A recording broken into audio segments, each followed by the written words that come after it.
Carreira e suas vozes, conectando pessoas a negócios, numa rota de 25 horas, com as vozes do sucesso. Guia definitivo para uma carreira em negócios sem fronteiras.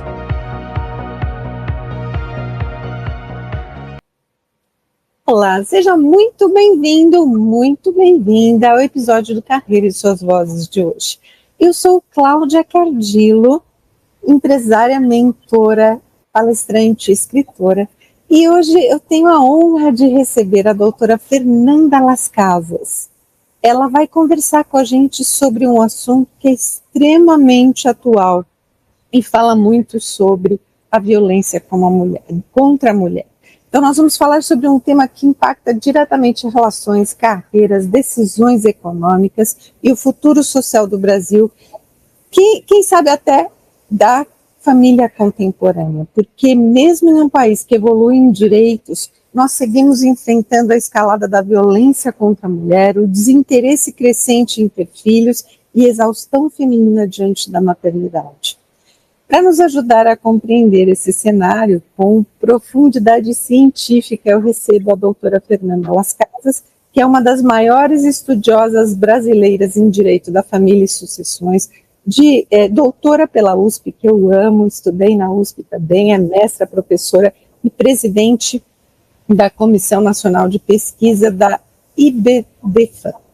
Ela lançou o livro Família, Mitos Ancestrais e Crise da Maternidade. E ninguém melhor do que ela para falar sobre esse assunto. Doutora Fernanda, seja muito bem-vinda. Muito obrigada, Cláudia, por me receber e a todos aqueles que nos assistem. Que gostoso, é um assunto que é extremamente polêmico, tem muito tabu, mas você, com toda a sua experiência, com a sua empatia, com o seu jeitinho, você consegue lidar com esse assunto de uma maneira muito tranquila, né? Cláudia, eu acho que depois de 25 anos trabalhando na área da família, a gente normaliza situações que seriam críticas para as pessoas, porque a gente sabe quais os caminhos jurídicos e fáticos que as coisas vão lidar, não é? Então, digamos que a gente aprende a lidar com uma inteligência emocional. E a gente precisa estar muito atento, né, a tudo que tem acontecido, principalmente porque tem aumentado muito a violência contra a mulher, né? Você já tem uma trajetória de 25 anos, né, no direito da família e sucessões e tem títulos como mestre e doutora em direito civil pela USP. O que te motivou a escolher excepcionalmente esta área e por que você gosta tanto, né, e tem, claro que com tanta experiência e prática, né, dos tribunais com esse olhar de pesquisadora? Olha, Cláudia, o que me motivou hoje a permanecer na área da família foi uma vontade genuína que eu tinha desde a faculdade, né? Todo mundo que começa a sua faculdade, né, Cláudia, começa com um objetivo. O meu objetivo era fazer diferença na vida das pessoas através do mundo jurídico, não é? Porque eu gosto dessa relação de pessoas, eu gosto de estar com pessoas e me relacionar com elas. Num primeiro momento, logo que eu me formei, eu não atuava na área da família, eu atuava na área tributária, e da tributária eu passei para a área empresarial, a área bancária, veja só. E eu, todos os dias, eu trabalhando para as grandes empresas, eu vi o quanto as pessoas sofriam, não só na área de família, mas nesse sentido, eu falava, nossa, mas a minha atuação está apenas para o mercado, não é isso que me satisfaz como pessoa, que me traz uma alegria, um regozijo, vamos colocar dessa forma. Então, eu já tinha, desde a faculdade, já estava ali namorando direito de família, entendendo as nuances, e eu falei, eu vou começar nessa área. Aí até comecei a fazer a minha especialização, na minha pós-graduação em família e sucessões, me apaixonei, comecei a trabalhar nessa área, e o que eu mais gosto é porque ela é interdisciplinar, então quando você fala de família, você não está falando só de direito de família e direito sucessório, você fala sobre psicologia, psicanálise, você fala sobre economia, não é? Sobre direito empresarial. Você tem que saber um pouco de tudo para atuar nisso, uma vez que a maioria das empresas hoje no Brasil são familiares. Então, a gente está sempre um pouquinho dentro de todas essas situações em que a gente pode, de uma forma tranquila, trazer uma pacificação e amenizar os conflitos. Claro que, para resolver as coisas, Cláudia, da família das pessoas, a gente vai depender muito delas, mas a gente pode ser um instrumento, um auxiliar nisso e mostrar os limites da lei, porque também alguns querem que o advogado faça um milagre, né? A gente ainda não consegue, mas estudando, pesquisando, a gente consegue achar novas soluções, com certeza. É exatamente isso, e você trouxe muito bem. Eu te chamo de você, professora. Claro. Você é muito nova, muito simpática, né? E o senhor, às vezes, ele afasta um pouquinho, né? Então, me perdoe o você, porque você é muito simpática, eu gostei muito de você, e é um assunto que, o quanto mais a gente falar, o quanto mais a gente der voz às outras pessoas, mais a gente vai limpando essas situações, né? Você também preside a Comissão Nacional de Pesquisa do IBDFAN. É assim mesmo que se fala? Isso, é IBDFAN, Instituto Brasileiro de Direito de Família. Isso mesmo, exceções. E você também foi premiada pelo próprio Instituto, né? Qual é o papel central dessa Comissão na atualização do direito das famílias no Brasil e quais foram os principais desafios e conquistas que levaram você a esse reconhecimento? Olha, para a gente falar do papel da comissão, a gente começa falando do papel do IBDFAN no Brasil, né? O IBDFAN hoje é o maior instituto de direito de família do país, e a gente pode colocar que é do mundo, porque o número de advogados, que a gente tem até em países de língua portuguesa, em todos os países de língua portuguesa o nosso instituto está. E a atuação dele é sempre uma atuação bem firme, bem ativa. Então, nas maiorias das decisões que nós chegamos nos tribunais superiores, nós estamos lá como amicus curiae ou até atuando em prol da sociedade, através das mudanças sociais. A Comissão Nacional de Pesquisa, a qual eu presido, ela surgiu quando eu ainda morava em Santos. Atualmente eu moro em São Paulo, capital.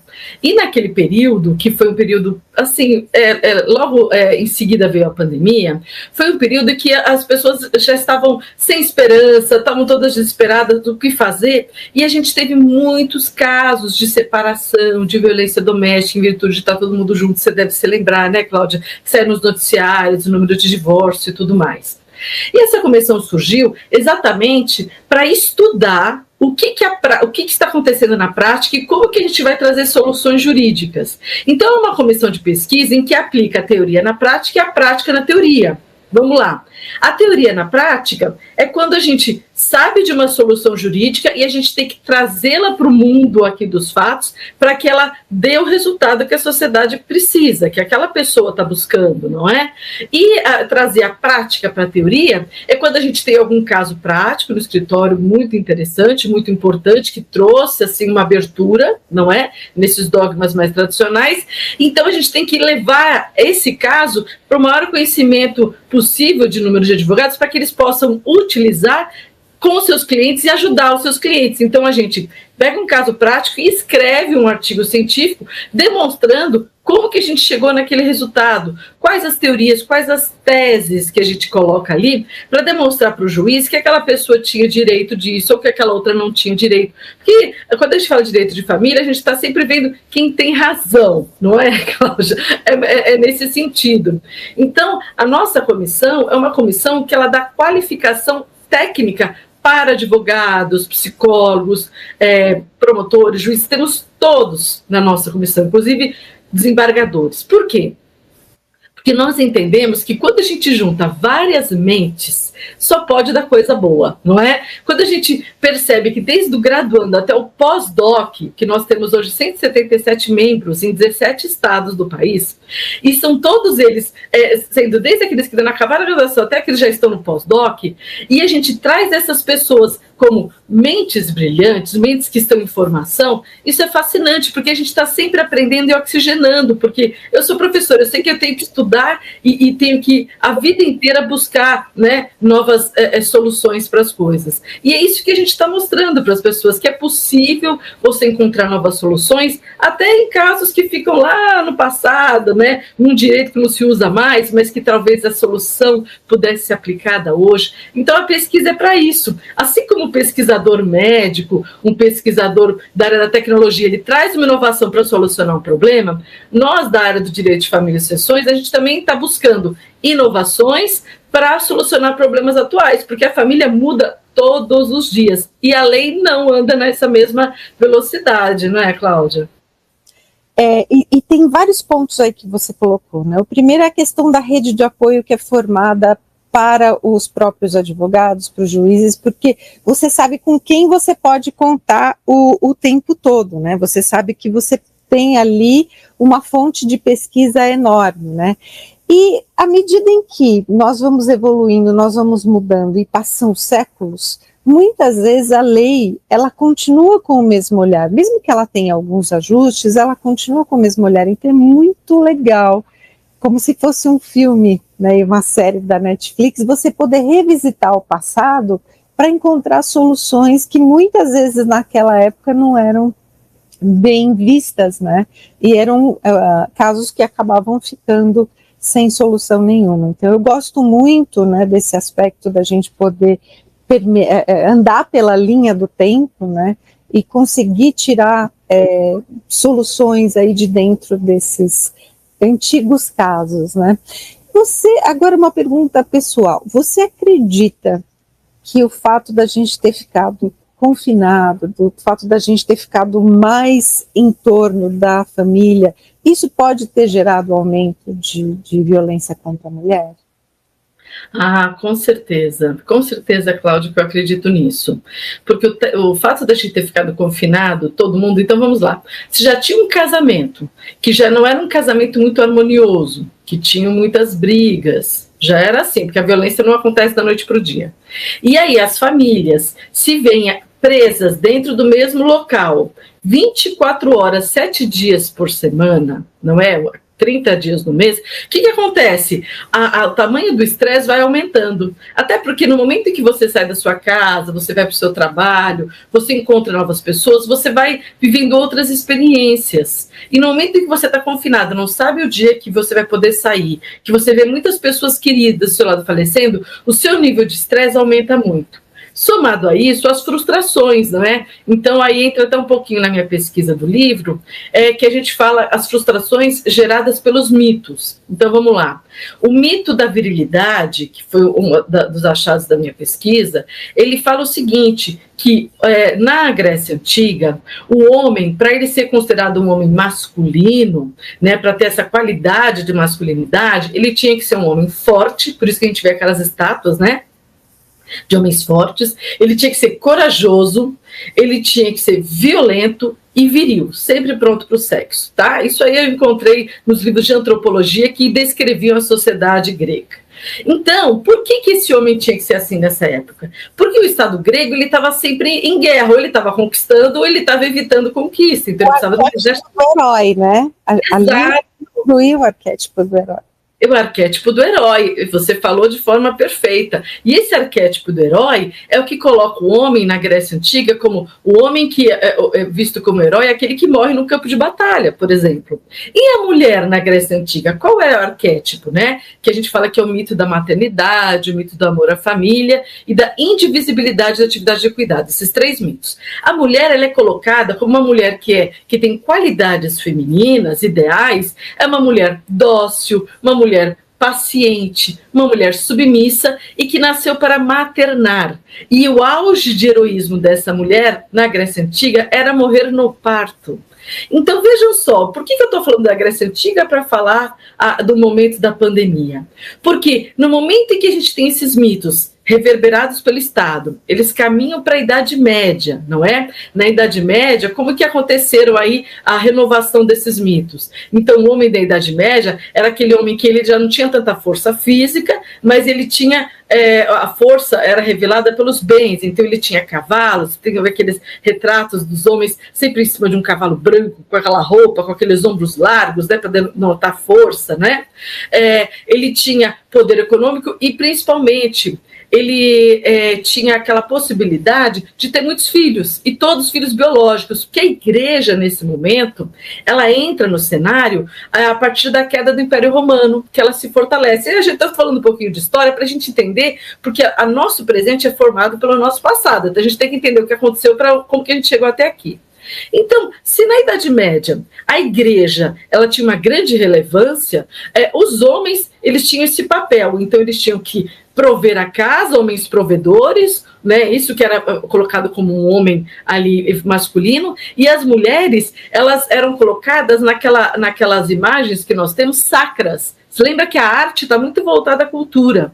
E naquelas artes sacras, como que nós vemos as mulheres? De duas formas. Ou elas são mulheres como a Virgem Maria, com o bebê no colo, com uma renúncia absoluta do seu papel de gênero e devotando a sua vida para aquela criança, para Jesus, vivendo para ele e não importa mais nada. Então esse é o mito da maternidade. Ou a gente vê outros casos de mulheres com seios de fora, de mulheres que estariam ligadas à prostituição, a serviço do prazer do homem.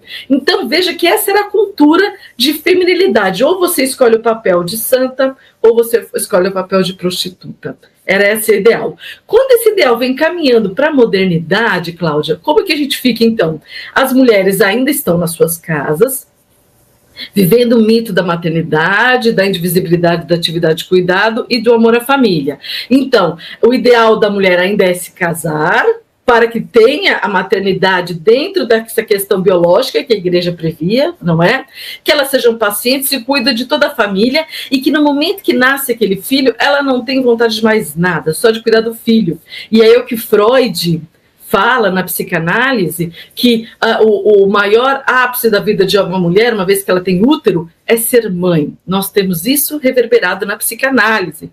Temos ainda alguns autores da medicina, que nem César Lombroso, que ele chega a falar que a mulher, ela é totalmente dócil, submissa, até incapaz, né, por conta de algumas questões, ou não. Ou ela é totalmente lasciva, perigosa. Tem até uma coisa meio de Lilith, não é? Da Eva, pecadora, que nós temos do passado.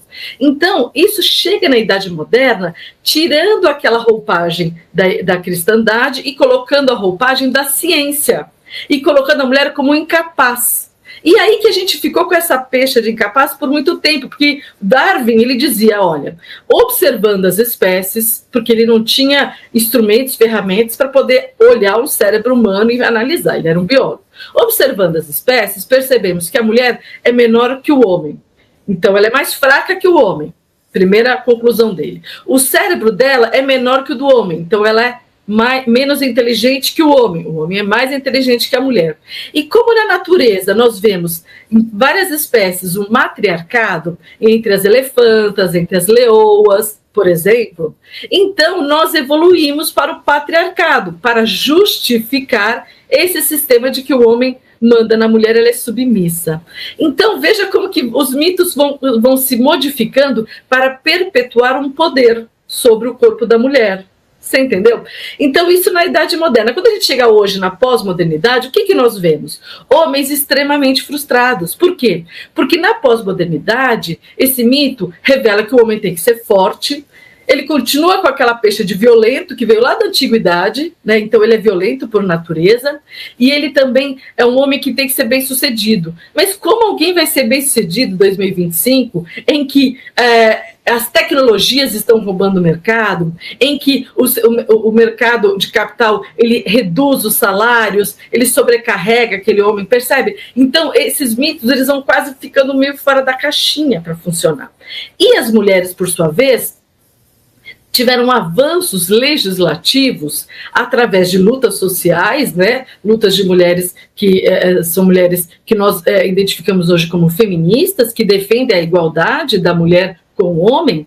Essas lutas sociais que levaram a mulher a votar, e desse votar você consegue colocar leis mais interessantes para as mulheres. Depois a mulher tem direito a trabalhar fora, com autorização do marido. Estou falando isso só no Brasil. Depois que ela trabalha fora, o marido ainda continuava cuidando do dinheiro do trabalho dela e administração da casa. Aí depois temos a lei do divórcio, que essa foi uma lei muito importante para a mulher que vivia em situação de violência, né? Violência doméstica, porque daí ela podia trabalhar fora, ia ter cedora do seu dinheiro e podia se divorciar, né? Na época era se divorciar daquele marido violento, sem justificar e sem perder direitos. Então, veja só. E aí a gente tem essa mulher pós-moderna, que ainda é obrigada a viver o mito da maternidade, do amor à família, da indivisibilidade da atividade de cuidado, apesar de trabalhar fora, apesar de contribuir com grande parte da renda da sua casa, às vezes até ela que mantém a casa, mas ela continua cuidando dos filhos, cuidando dos pais, cuidando dos sogros, cuidando dos irmãos, não é? Do marido, cuidando da casa. E aí, o que acontece que a gente vê hoje? O burnout, não é? A gente vê essas mulheres extremamente estafadas. Aí, algumas pessoas que falam que o feminismo é um veneno, elas falam, isso é culpa das feministas. Mas vejam, antes as mulheres continuaram fazendo tudo isso, elas só não tinham voz, elas continuavam cuidando dos filhos, do marido, da casa, e não tinham remuneração, ainda sofriam violência. Não tinham escolha, né, Cláudia? Atividades como elas têm hoje, né? A mulher na década de 60, que foi a era, né, da revolução das máquinas, né, em que a mulher começou a trazer aspirador para dentro de casa, máquina de lavar roupa e uma série de outras coisas que passaram a ajudar na rotina diária, a mulher ainda tinha mais tempo do que o tempo de hoje. Ela podia ainda cuidar da família, ela trabalhava menos tempo fora. Hoje não, hoje a mulher ela se dedica tempo integral à família, ao trabalho. Muitas vezes ela tem 3 empregos diferentes, né, de manhã, à tarde, à noite, para poder manter a família. Então é muito comum a gente ouvir falar que a mulher ela passou por uma crise de ansiedade, ela passou por um burnout e ela precisa se ausentar. Como é que é feita essa rede de apoio da mulher que passa por tudo isso e ainda tem o agravante da violência interna dentro de casa?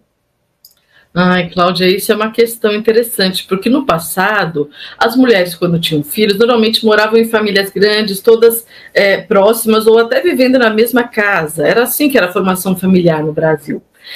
Com a modernização das cidades, as famílias começaram a viver em separado, não é? Então as redes de apoio foram diminuindo. As mulheres que tinham uma possibilidade econômica maior, elas contratavam alguém para ajudar, porque a família mesmo já estava mais distante ou mais.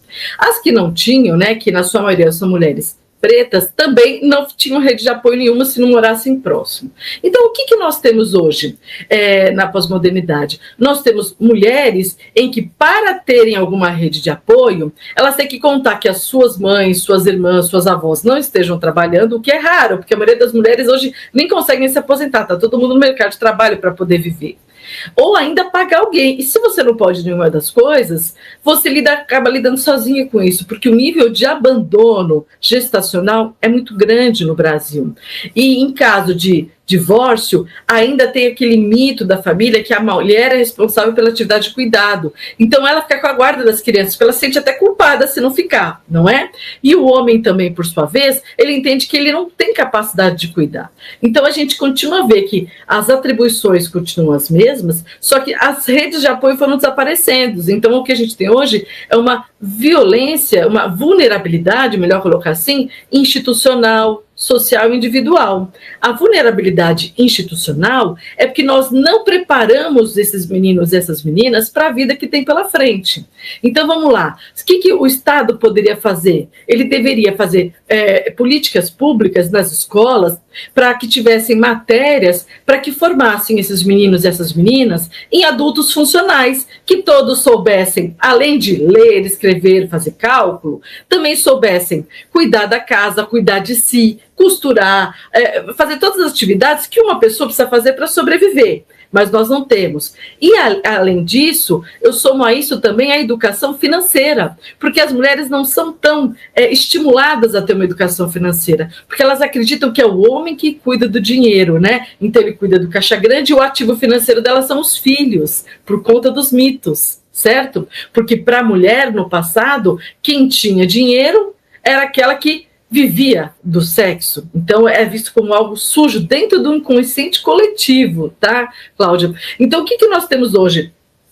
Homens e mulheres que precisam desse amparo do Estado para continuar formando essas crianças, porque os meninos, quando crianças, as meninas, eles estão bem, eles não são violentos, não são agressivos, então em algum momento isso mudou, e é ali que a gente tem que encontrar em que momento essa mudança está acontecendo e qual é o papel do Estado nisso, essa vulnerabilidade institucional. A social é a sociedade como um todo olhar para aquele casal, as suas famílias, na formação dos seus filhos, para atribuir no dia a dia atividades e brincadeiras que não sejam ligadas a gênero, não é? Então, da mesma forma que as meninas são formadas, que a gente até chega a falar que elas são treinadas a maternar quando dão uma bonequinha, os meninos também são treinados a serem violentos, estimulam lutas e brigas, rivalidades. Você veja que tudo isso é uma formação de estereótipo de gênero, que vai levar onde a gente chega hoje, em que os meninos acham que eles estão sempre ganhando de alguém, sempre estão ali, né, aquela rivalidade, eles são mais incentivados aos esportes que as meninas. Vocês podem perceber que as meninas, quando elas chegam na puberdade e aquela primeira menstruação, elas acabam saindo, na maioria delas, de uma atividade física, não é incentivado, e eles continuam, e tudo isso vai repercutir na vida adulta, não é? Então essa é a vulnerabilidade social e a própria vulnerabilidade individual da mulher, uma vez que nem todas as famílias incentivam as mulheres aos estudos, nem todas as meninas têm acesso a absorvente íntimo para continuar indo na escola, muitas delas não têm educação sexual para poder prevenir uma gravidez, porque já temos pesquisas que demonstram que é imputada à mulher a gravidez, apesar de recebermos 2 genes para formar um embrião, um X da mulher ou o X e o Y do homem, mas acreditam que a mulher tem um controle de quando vai descer aquele óvulo, e não é assim, né, Cláudia? Então, são essas vulnerabilidades que a gente tem que olhar, porque a mulher é uma pessoa forte. Afinal, ela segura toda a família, mas ela é vulnerabilizada em virtude desse padrão social, o que também traz uma crise para o homem atual, que aumenta os índices de violência na casa. Quando ele vê que o papel dele de chefe da família não dá mais para situar, porque ele sozinho não consegue manter todo mundo, talvez como seria o ideal dele, percebe? Então, a crise está ali, a crise dos papéis que não se encaixam mais, mas que a mulher, quando ela alça direitos, não é ensinado ao homem que ele também pode paternar. Inclusive, essa situação reverbera no judiciário, quando a gente pede para os pais terem a guarda dos filhos, o judiciário fala que a mãe sempre é a melhor. Será? Tem que avaliar se a mãe vai ter tempo, se a mãe tem interesse, todas essas questões, não é? Às vezes o pai tem muito mais tempo e mais interesse, até vinculado nesses mitos que eu estou mencionando, se o pai ele realmente é uma pessoa violenta, se ele é um pedófilo em potencial. Lembra que eu falei lá na Grécia Antiga que os homens eram vistos masculinos, aqueles que eram prontos para o sexo? Gente, isso tudo é uma formação. Você tem uma ideia, Cláudia?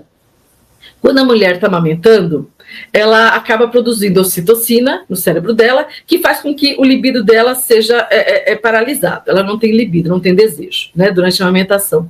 E o homem, quando exerce a paternagem, o cérebro dele também produz ocitocina. Então, aquele pai que está ajudando a mãe na troca de fralda, no banho, para colocar para dormir, para levar a criança para passear, para dar uma volta para a mãe ter um momento de descanso, ele também produz a mesma substância. Os cientistas encontraram isso. Então, veja que a paternagem dá o mesmo efeito no corpo para o homem da ocitocina. Claro que ele não tem as variantes dos hormônios da mulher. Mas é importante a gente colocar isso em xeque aqui, porque para a gente trazer os homens para a paternagem, para a família, e para que as mulheres também com isso terão mais liberdade e menos sobrecarga. Porque os homens também querem paternar, na sua maioria. Só que, às vezes, por um receio da família dele, ou por receio da sociedade, ele acaba se isentando, não é? Mas se nós olharmos outras sociedades que já têm um avanço social nesse sentido, como a Noruega, a Dinamarca, lá nós temos legislações bem igualitárias em que colocam ali a licença parental, não é licença maternidade nem paternidade, é parental. Como que funciona essas sociedades? Quando a mulher tem filho, então, para aquele casal é concedida licença parental, em que durante o período de 12 meses, aquele homem e aquela mulher podem se revezar nos cuidados com a criança. Então, ela fica um mês com a criança, aí ela volta para o trabalho, ele fica com um mês. Olha que interessante para ambos viver essa experiência maravilhosa, porque passa rápido a infância, e ao mesmo tempo não atrapalha as carreiras, nem da mulher e nem do homem. Então, com isso, aumentou o índice de natalidade desses países, diminuiu a violência e o estresse dentro da família. Percebe que são questões que são formadas por mitos do passado que a gente tem que trazer para o nosso país e olhar de uma forma franca. Tá interessante para a gente continuar do jeito que está? Penso que não, né? Se a gente tem aí, no ano passado, 4 mulheres morrendo por dia, né? E o maior índice de encarceramento são masculinos, alguma coisa está errada, né, Cláudia? E tudo isso que você traz é muito interessante pela seguinte questão. Eu assisti um documentário sobre a licença paternidade e ouvi aí muitas mães sobre o que elas falam, né? Exatamente o que você trouxe, à medida em que a família está junto, né? O pai e a mãe estão juntos, olhando para o mesmo filho, para a mesma educação, para as mesmas emoções, eles passam a construir a família de uma maneira mais sólida, com mais respeito, com mais amor, com mais carinho e com essa corrente, esse elo muito mais firme, né? Então a gente precisa olhar sim para a paternidade, para a licença paternidade, no sentido de poder auxiliar a mulher, mas no sentido de conceder ao homem o direito de também paternar, né? Isso é muito bom. E todo esse assunto, né, que você abordou hoje aqui, ele faz parte da sua pesquisa no seu livro, né, que você desconstrói todos esses mitos, tanto masculino quanto feminino, e de que forma concisa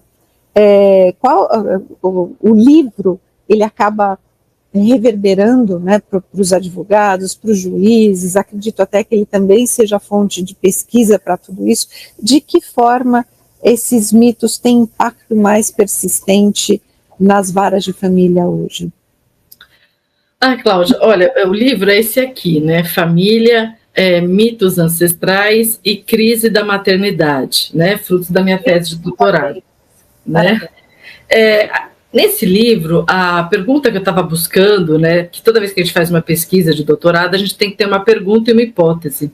Eu queria saber se a mulher realmente é vulnerável, como sempre foi falado aos 4 ventos, que ela é vulnerável, frágil, e se os homens são violentos, não é? E se essa situação está levando a esses baixos índices de natalidade. Bom, quando eu comecei a pesquisa, eu comecei para tentar responder essa pergunta. Mas o gostoso de pesquisar, por isso que eu sou uma pesquisadora nata, é que a cada resposta que você encontra uma pergunta, vem uma nova pergunta e você vai buscando as respostas, que você vai encontrando em várias áreas do conhecimento, não é? Então, para encontrar essa pergunta, eu tinha que perceber em que momento foi dito que a mulher era vulnerável. Eu falei, bom, nas primeiras formações familiares que a gente escuta falar, é da era da pré-história, não é? Então a gente tem, desde que a gente aprende de criança, que as primeiras famílias vêm lá da pré-história, né? Em que aquele homem arrastava a mulher pelos cabelos e ela toda feliz ia para ter um relacionamento ali conjugal com aquele homem. Veja que ali a gente já está naturalizando a violência doméstica, a violência contra a mulher. Lá na primeira infância, olha que curioso. E também já estamos naturalizando como se fosse o anseio de todas as meninas, o casamento, a maternidade. Primeiro ponto. Aí, quando eu fui pesquisar livros de arqueologia, para entender em que momento os historiadores chegaram a essa conclusão de que as famílias se formaram dessa forma, eu encontrei algumas arqueólogas que falam da antropologia e da arqueologia androcentrista, focada num olhar masculino. Porque, claro, se a gente olhar os historiadores do século XIX, 1800 e bolinha, todos eles eram homens, as mulheres ainda eram proibidas de estudar, né? E quiçá iam falar sua opinião, né? E escrever livros e seriam livros respeitados. Vejam só que situação. Esses historiadores, eles, através do seu olhar, eles fizeram uma leitura do passado, não é? Então, na época, eles só tinham encontrado um fóssil, ali foi na década de... Deixa eu me colocar, no início dos anos de 1900, final de 1800, eles tinham encontrado só um fóssil e eles não sabiam nem dizer qual era o gênero do fóssil. Então, a partir dali, eles criaram uma história, tá? E essa criação dessa história inventada forjou o que a gente conhece como a pré-história. E por que eu digo que eles criaram uma história? Porque, passado algum tempo, foi encontrado um sítio arqueológico em 2013, aqui no Peru, em que nesse sítio encontraram 50 fósseis. Certo? E ao lado de 20 deles tinham artefatos de caça. E foram tentar, através do carbono, descobrir qual era o gênero desses fósseis. E descobriram que eram de mulheres. né, gênero feminino. E aí toda aquela ideal de gênero, de que a mulher ficava na caverna cuidando dos filhos, quase que varrendo e colhendo sementes, porque ela era frágil, indefesa. E o homem fazia a roda, fazia o fogo, enfrentava os animais ferozes, que ele era o forte e só ele caçava, caiu por terra, em virtude deste sítio arqueológico. Vejam só que foi uma história inventada que chegou aqui. Até os dias de hoje, nas escolas ensinam isso para as crianças. Como era a família da pré-história, não é? E não era nada disso. Se a gente olhar aqui as cavernas com pinturas rupestres, a gente vê grandes grupos de pessoas, muitos deles que têm atividade sexual entre eles, que não dá para distinguir quem é papai, mamãe e filhinho. E é isso que a gente encontra. Então foi inventada uma história sobre essa situação. E essa história traz nos livros aqui da pós-modernidade uma situação em que o homem é violento e que inicia uma relação sexual com violência, que isso vem desde a época do DNA das cavernas. A gente não tem nada que diga que começou dessa forma. É que o homem ele é mais forte que a mulher, e que ele que caçava, e que se não fosse ele ela passava fome, que ela só cuidava das crianças, e não temos nada que prove isso. Pelo contrário, as estatuetas de Vênus que eram encontradas lá no passado, a gente está falando nos primeiros povos, são de mulheres gordas e grávidas, que elas eram tidas como deusas do passado, porque ninguém sabia de onde vinham os filhos. Não é? Uma vez que não se existia conhecimento em ciência, ninguém sabia, então acreditavam que as mulheres tinham filhos porque assim Deus quis, e que elas, além de terem filhos, elas produziam leite, então elas eram seres divinos, certo? Que a gente demonstra aí que no passado talvez existisse até um matriarcado em virtude dessas questões, não é? Bom, em virtude dessa mudança de paradigma, a gente tem uma historiadora chamada Gerda Lerner, que ela remonta o que ela entende, uma teoria de como iniciou o patriarcado que nós vivemos hoje, que é uma sociedade que ela é formada e organizada a partir do padrão masculino, tá? Isso que é o patriarcado, as regras masculinas, e que as mulheres têm que se enquadrar, né? E a Gerda Lerner, ela fala o seguinte, que o patriarcado certamente surgiu no momento em que os homens se tornaram sedentários e começaram a cultivar agricultura e cuidar de animais. Que quando eles prenderam animais do mesmo sexo juntos, não tinham filhos, e quando de sexos diferentes, né, o macho e a fêmea juntos produziam filhotes, eles observaram que então o homem também fazia parte da reprodução. Então, essa historiadora defende que nesse momento surge o patriarcado, em que o homem olha que ele contribui para a reprodução e ele quer manter só quem é da sua genética biológica. Olha que interessante. Então, nesse momento, a gente vê que as mulheres passam ali, que a gente encontra os artefatos, a uma atividade doméstica, em casa.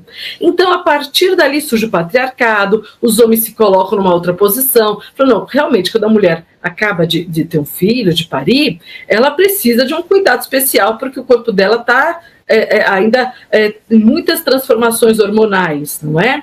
E o homem acaba por cuidar, e com isso ele acabou por aprisionar essa mulher, retirando direitos civis, direitos de falar suas opiniões nos conselhos, a ter direito a sair, a se casar com quem quiser. E aí nós encontramos aí historiadores que mencionam os mercados de esposas, começaram a se vender meninas, foram as primeiras escravas da humanidade, foram mulheres, vendidas e até em alianças. A gente vê muita monarquia mostrando isso nos filmes, nas séries, não é? O que aconteceu no passado, casa com a minha filha, que a gente não vai guerrear. Então as mulheres eram mercadorias. Então essa violência doméstica que a gente vê hoje vem desse sentimento de posse que a gente tem daí dentro dessa nossa visão eurocêntrica, porque o Brasil teve essa formação eurocêntrica com a chegada aí dos jesuítas e dos portugueses. Mas quando a gente olha para o Oriente, para os países asiáticos, nós encontramos sociedades matriarcais. Isso que é interessante, porque eu fui estudar, gente, será que não existia sociedade matriarcal? Né? E aí eu fui pesquisar, porque não é possível que só existiu o patriarcado, uma vez que podem existir milhares de formas de família e milhares de formas de relacionamento. E eu encontrei sociedades matriarcais que existem até hoje, Cláudio. Até hoje a gente tem sociedades matriarcais na China, a gente tem sociedades matriarcais no continente africano, em países asiáticos como Tailândia, tem em Guiné, vários países ali, eu não vou falar todos aqui, porque eu posso cometer algum erro, em que as mulheres estão ali organizando a sociedade. Aí você vai pensar o seguinte, então lá existe o feminismo, né, que é o contrário, que é a mesma coisa que o machismo, o feminismo em que elas mandam e os homens são submissos. Não. Olha que curioso. Nas sociedades matriarcais, o que difere da nossa é que o patrimônio fica em nome da mulher, em que o nome que é passado para os filhos é o da mulher, com isso protege as mulheres de situações de violência e de vulnerabilidade econômica, contudo, os homens têm o seu papel. Em algumas delas existe um casamento, mas o homem faz o seu trabalho, a mulher continua da atividade doméstica, mas como ela é protegida com patrimônio, ela pode escolher se ela continua aquele relacionamento ou não, e ainda tem outras sociedades, como na China, né, a Mocho, em que ela entende que os casamentos são casamentos andantes. Olha que interessante, esses casamentos andantes, em que na casa dessa mulher não existe o papel do pai, o papel do avô e o papel de marido. Existem apenas os filhos e os irmãos e os tios. Por quê? Na medida que aquela matriarca tem seus filhos, todos ficam na mesma casa. E a casa vai passando para suas filhas mulheres, geração após geração. Ninguém fica sem casa. E para ver esses relacionamentos, os casamentos andantes funcionam da seguinte forma. Quando a menina atinge a puberdade, ela ganha um quarto fora de casa, onde ela pode fazer os seus encontros com esses homens. Então, ela vai na vila ali, vai conhecer, com quem ela se relacionar, ela avisa, se a pessoa também quiser, vai encontrá-la. E o filho gerado, não importa quem é o pai, porque quem vai cuidar daquele filho é a mãe, e ele sempre vai ter a proteção daquela mãe econômica, né, em virtude das posses que ela tem, e também vai ter uma convivência com os homens daquela família, os irmãos, os tios, né, que aquela criança vai conviver, que também exerce atividade de cuidado com a criança. E são sociedades em que são sociedades budistas, então elas entendem que posse é um sentimento horroroso, então as mulheres e os homens não têm ciúme, que é o que provoca a violência hoje na nossa sociedade, em grande parte.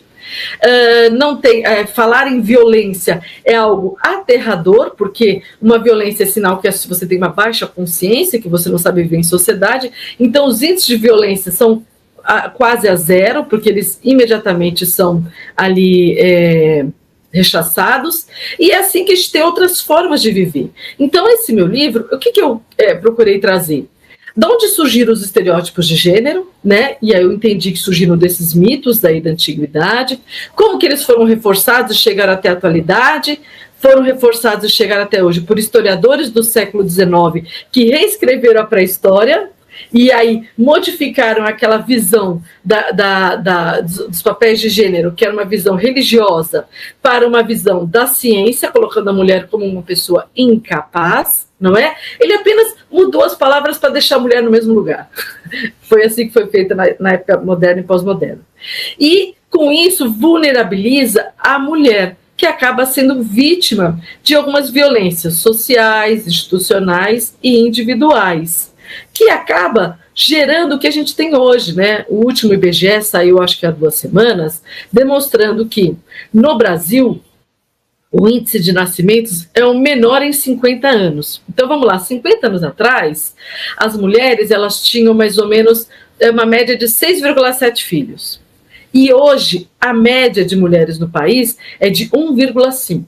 E qual é o problema disso? Bom, dentro dos estudos que a gente tem para poder manter uma economia de um país equilibrada, entre pessoas que nascem e pessoas que morrem, para a gente manter essa economia girando, é esperado que cada mulher tenha 2,1 filhos. A gente já caiu essa média.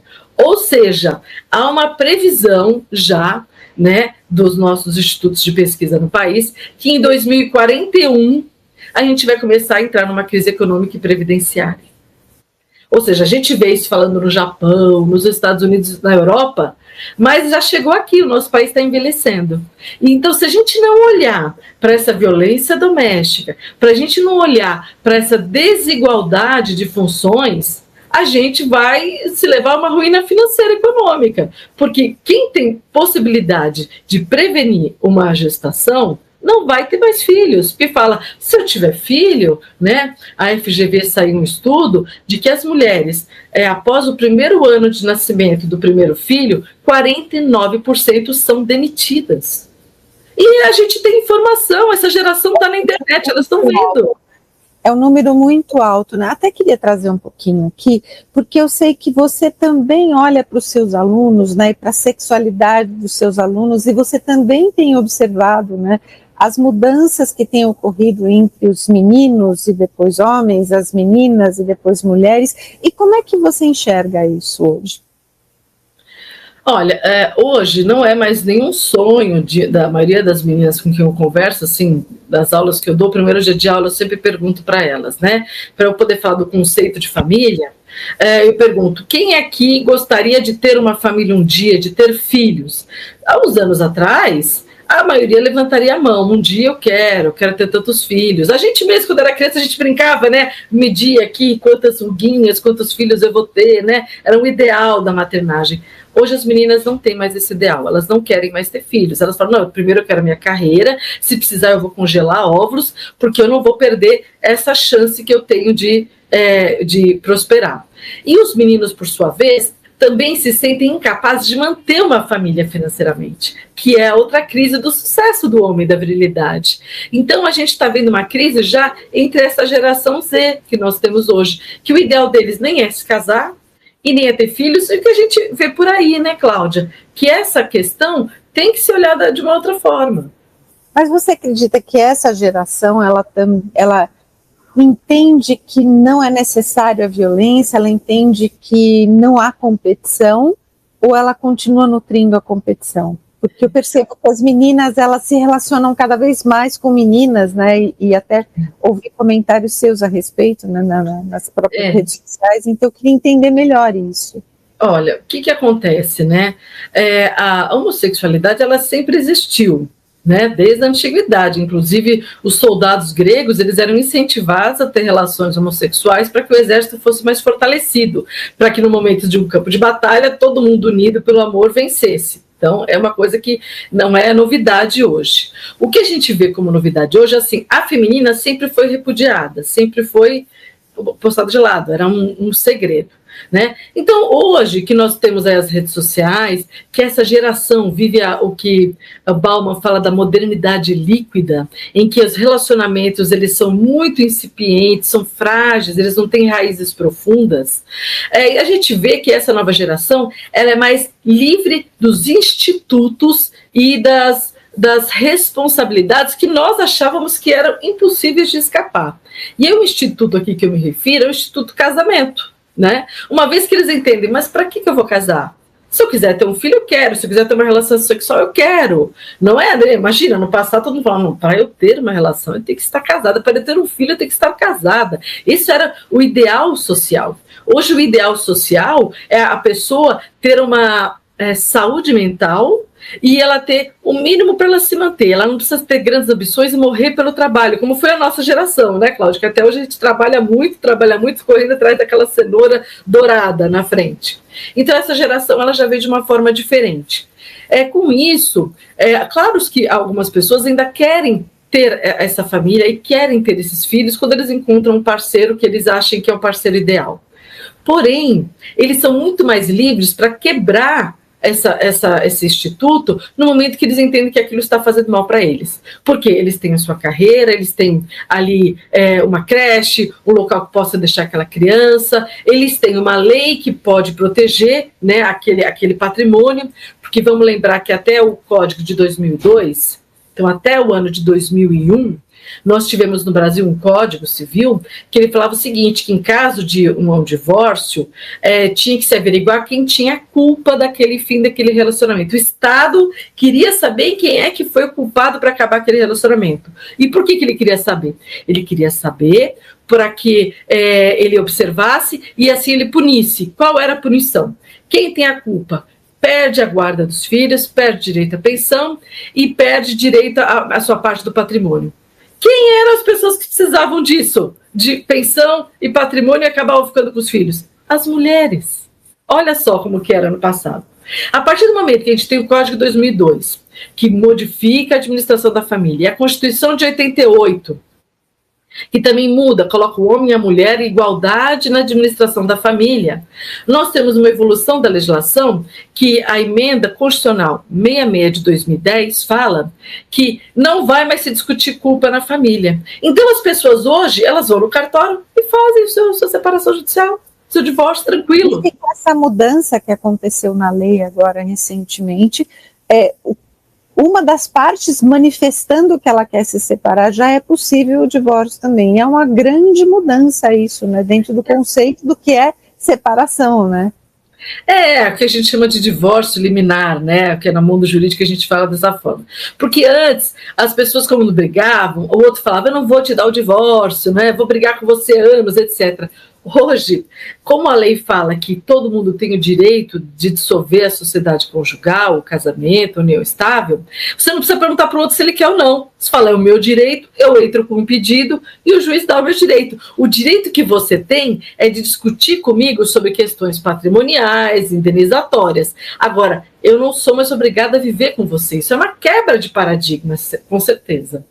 Falando um pouquinho dessa lei atual, ainda a mulher que passa o tempo e passa uma vida cuidando dos filhos e dando atenção à casa, ainda ela é levada em consideração na hora da separação?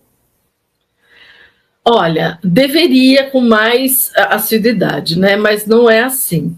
Nós já temos decisões nos tribunais em que olham o que a gente chama de trabalho invisível da mulher. Por que ele é invisível? Porque ele não é mensurado em capital.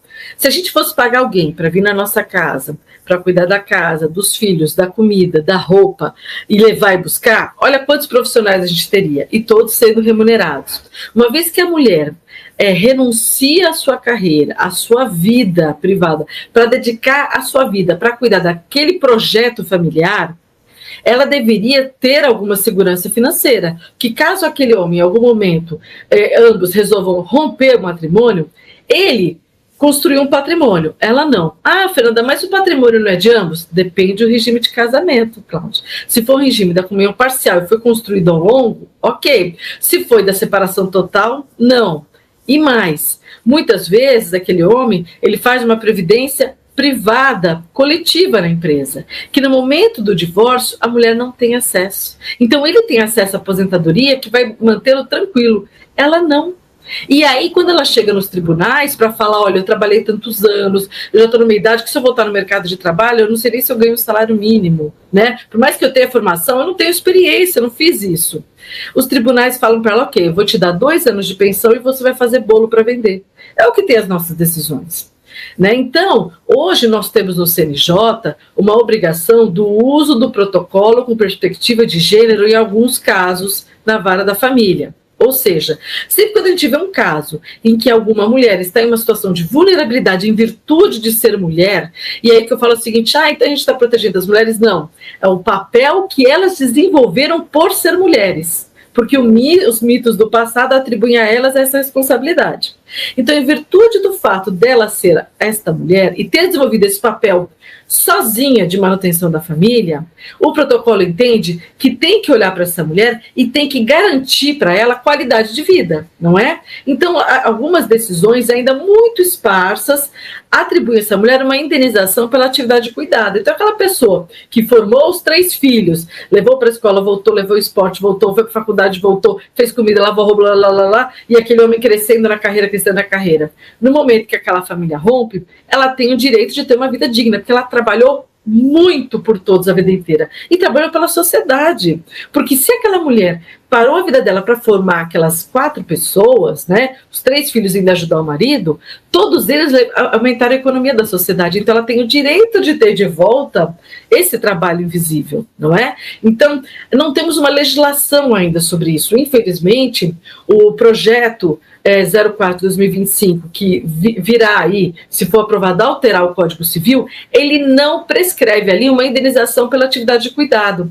Diferente da Argentina, que no seu Código Civil, ele prevê que aquela pessoa que cuida das crianças e exerce aquela atividade, no fim do casamento, tem direito à indenização, sendo homem ou mulher. Veja só que ele já prevê essa proteção. Agora, no Brasil não tem, então, com certeza, a gente vai ter muitas rupturas familiares, a gente tem aí, entre os índices do IBGE, que a pobreza, ela tem gênero e cor, então a maioria são de mulheres, e entre essas mulheres, a maioria são mulheres pretas que vivem ali na pobreza, abaixo da linha da pobreza, em virtude dos baixos salários e dessa vulnerabilidade social. Então eu entendo que a gente, claro que isso vai continuar acontecendo durante muito tempo ainda, mas a gente precisa de uma reforma, não só na lei, não só no direito, como na educação também, né, para que a gente possa rever essa contação de histórias do papel da mulher, do papel do homem, né, ao longo dessa evolução pela qual nós passamos, e para que os anos futuros eles possam ser diferentes do que a gente tem vivido agora, né? Exatamente, Cláudia. Quando eu acabei o meu livro, eu pensei, todo mundo padece no patriarcado, todo mundo sofre, cada um na sua medida. As mulheres sofrem mais, mas os homens também sofrem. Se você for olhar ali, os altos índices de suicídio são entre homens. Se você for olhar quem são os mais viciados em pornografia, em jogos, em drogas, são homens. Então há um sofrimento ali oprimido, porque eles não podem mostrar fragilidade e os sentimentos. Então há uma coisa oprimida que depois reverbera em violência. Então, eu pensando nisso, eu falei, como que a gente poderia mudar a sociedade, não apenas com leis? Porque, veja só, desde que foi feito a Data Senado, que é o Centro de Pesquisas do Brasil, né? Então a gente tem aí, desde aquele momento, em 2005, que foi feita essas pesquisas sobre gênero e tudo mais, nós temos pegado esses dados coletados dessa pobreza, dessa violência nas famílias, etc., e transformado em legislação. Mas ainda a caminhada é muito lenta, porque não há uma mudança significativa social, né? E aí eu penso, como a gente não precisa punir e sim educar, a gente tem que olhar em que momento da história que aquele homem e aquela mulher se encontraram e se encaixaram naquele papel de gênero para os vulnerabilizarem diante desse Estado. Então, se a gente olhar a primeira infância, os meninos e as meninas, eles brincam de panelinha, de carrinho, de construção, de guerra juntos. Não há na cabeça dessas pessoas nenhuma divisão de papel de gênero. Mas em algum momento, a própria escola e a família divide. Menino não brinca de boneca, menina não brinca de luta, não é? Que são brigas que são associadas a gêneros específicos. Se a gente chegar nas escolas, então, e mudar, inserir matérias que chegam ali a formar adultos funcionais, ou seja, vamos ensinar culinária, costura, economia do lar, economia financeira, para as pessoas saberem lidar bem com o seu dinheiro, não é? E até os cuidados da casa, nós estamos formando pessoas e não papéis de gênero, não é? Nos esportes, continuar incentivando as meninas a praticar esportes mesmo depois da primeira menstruação, que muitas delas se afastam. Ainda, vamos caminhar mais no tempo. A gente aplicar uma legislação que aplica uma multa para aquele empregador que demita a mulher nos 5 primeiros anos do nascimento daquela criança, porque é isso que acontece, elas são demitidas no primeiro ano e depois, os 5 anos para frente, elas vão tendo um rebaixamento de carreira, porque elas têm que largar o trabalho para fazer atividade de cuidado dos filhos, é o que acaba acontecendo, liga da escola primeiro para a mãe. Então, a gente olhar para essa mulher protegendo a família, não é? Outra coisa, também penalizar os homens por abandono gestacional, porque quando a mulher engravida, muitos abandonam essa mulher e ela acaba ficando mais exposta a uma vulnerabilidade social, como ela vai cuidar sozinha daquele filho, e aquele homem não é punido, mas o aborto é proibido. Então, ele acaba fazendo um aborto fático, porque ele fala que aquele filho não é meu, se ela quiser, procure os direitos dela. Então, punir esse abandono gestacional para que os homens olhem, ou eu vou me prevenir para não ter filho, se eu não quero, ou eu vou ter que assumir, eu não tenho outra saída. A gente tem que olhar para essas questões. Hoje nós temos aqui 11 milhões de pessoas sem o nome do pai na certidão de nascimento no Brasil. É muita gente que foi abandonada na gestação. É muito triste isso. É muito triste. E aí também, um outro dado interessante é a gente proibir que novelas, filmes, séries, até redes sociais passem conteúdos sexistas e misóginos. para que a gente coloque conteúdos neutros. Isso tudo foi feito lá nos anos 60, nos países que eu mencionei, na Dinamarca, na Noruega, quando eles passaram a proibir isso. Quando tinha, por exemplo, uma propaganda de um aspirador de pó, uma máquina de lavar roupa, eles proibiam que só as mulheres fizessem a propaganda. Tinha que ter um homem e uma mulher cuidando daquela máquina. Veja que são várias mensagens subliminares passadas para as pessoas, para que elas entendam que o cuidado da família não tem gênero. E assim os homens não se sentem tão responsáveis pela manutenção, né? E aí eles até reclamam que as mulheres só querem que eles paguem tudo. E as mulheres também não ficam tão responsáveis, exclusivas pelo cuidado da casa. Elas também podem ir para a carreira. Você vê que é apenas reequilibrar as responsabilidades, para a gente poder ter uma vida mais pacífica. É isso que eu acabei chegando à conclusão no meu livro.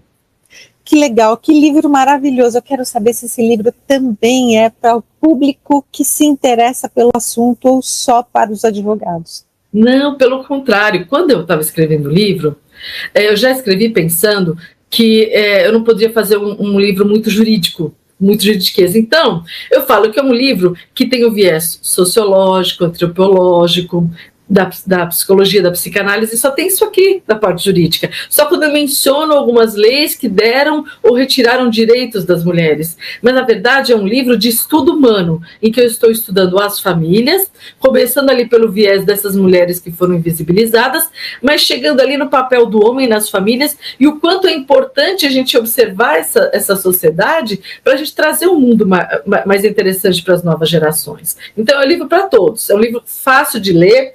Ele não é grosso para quem não gosta de ler, porque eu acabei, a pedido, né, da minha banca, retirando uma boa parte histórica. Então, olha, ele é fininho e é um livro bem gostosinho de ler, tá? Ele está na Amazon, para quem tem interesse. Amazon, que legal. Então, para quem tem interesse em comprar o livro, o nome do livro, pode repetir, professora? Claro, é Famílias, Mitos Ancestrais e Crise da Maternidade. Fernanda Las Casas, que aqui está o autor, tá? Legal. Parabéns, adorei a nossa entrevista hoje. Eu acredito que ela possa ajudar a construir esse novo olhar, não só em relação ao tempo, à história, mas em relação à nossa evolução, porque nós, como seres humanos, nós precisamos rever todo o nosso passado para que a gente possa construir um novo amanhã, né? Quero que você deixe aqui, por favor, as suas redes sociais para que as pessoas possam te encontrar também. Obrigada, Cláudia. Quem quiser me encontrar, todas as minhas redes sociais estão iguais. Se colocar @Fernanda Las Casa, LAS e plural de casa, casas, tá? Eu tô no Instagram, Facebook, LinkedIn, até no TikTok eu tenho uns videozinhos ali.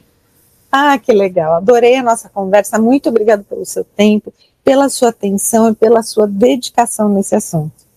Eu que agradeço esse convite, foi muito gostoso conversar com você. Obrigada. Então, para você que está nos ouvindo, eu acredito que depois dessa conversa que desafiou mitos culturais, revelou descobertas impactantes e conectou o direito à tecnologia, o direito à história, o direito ao marketing das campanhas e das TVs às quais nós assistimos, muitos dos anúncios que trazem esse conteúdo para a gente, eu acredito que fique claro agora que o futuro das relações não depende apenas das leis, das punições ou do desejo individual de formar família.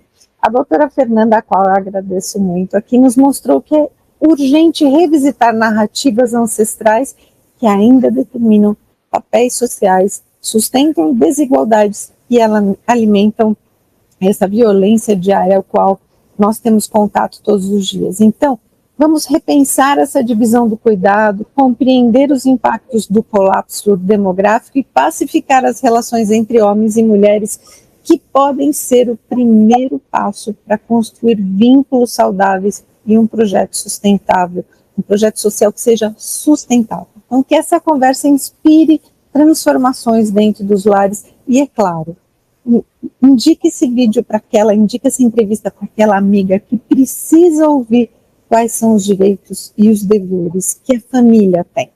Então, próximo episódio do Carreira e Suas Vozes.